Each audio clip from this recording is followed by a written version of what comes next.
Tomorrow is a key day here in Rhode Island in campaign 2016, primary day. 2 mayoral races and dozens of General Assembly contests will all be on the ballots. And 2 Rhode Island congressmen are also facing challengers. Meanwhile, voters will see some new high-tech additions at polling places tomorrow. Eyewitness News reporter Steve Nielsen is looking ahead. Well, these high-tech additions, Shannon, are going to mean a big change in the voting process for voters. So we wanted to take a closer look to see what you can expect when you go to cast your vote. Tuesday, voters will decide who will move ahead in races ranging from congressional seats to school committees. But if you voted on primary day before in Rhode Island, expect a few changes this time around. We first gave you a look in July of Rhode Island's 590 new voting machines. They have screens to warn voters if they filled out their ballot incorrectly and wireless connections so they can transmit results faster. Because voting equipment, really, if you think about it, is democracy's infrastructure.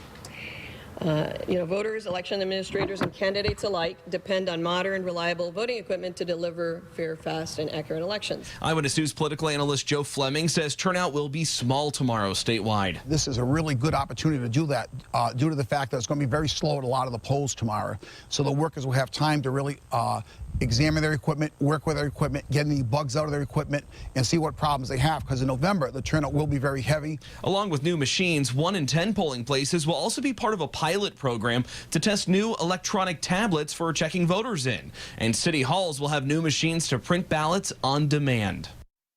And I talked with our analyst Joe Fleming about the election tomorrow and what he expects to happen at certain polling places and the races to watch. I'll have that for you on Eyewitness News at 6. I'm Steve Nielsen, Eyewitness News. Turning now to campaign 2016. Tomorrow is primary day in Rhode Island, and there's one race that is being very closely watched. Eyewitness News reporter Steve Nielsen joins us with more on the history behind the 2 candidates in campaign 2016.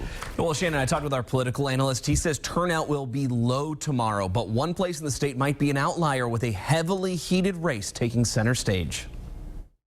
Some voters will head to the polls Tuesday, picking names in primaries across the state with new voting equipment. But don't expect turnout to be big, according to Eyewitness News political analyst Joe Fleming. Somewhere between 60,000 and 80,000 statewide, I believe, tomorrow. That's out of over 700,000 registered voters in the state of Rhode Island. That's because he says many races just aren't very tight. But that changes when focusing on the primary between North Providence incumbent Mayor Charles Lombardi and challenger Kristen Catanzaro, who debated on Newsmakers last weekend. He squeezed the taxpayer. So not only were we paying off the $10.5 million debt, we had multiple years of surpluses on top of it with no tax relief. We were mandated to attain that 8% rainy day fund. We're not there yet. I'd love to be using that money to give the taxpayers a little more relief. I expect to see a very good turnout in North Providence tomorrow. That's the one place in Rhode Island where we will get a good turnout.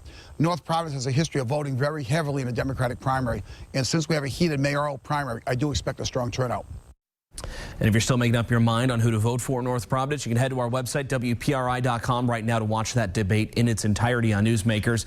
Something interesting to note, if you're a registered Republican, make sure to look ahead of time to see if your city or town has a primary tomorrow, because very few places, only 22 precincts in the state, actually have a Republican primary tomorrow. I'm Steve Nielsen, Eyewitness News.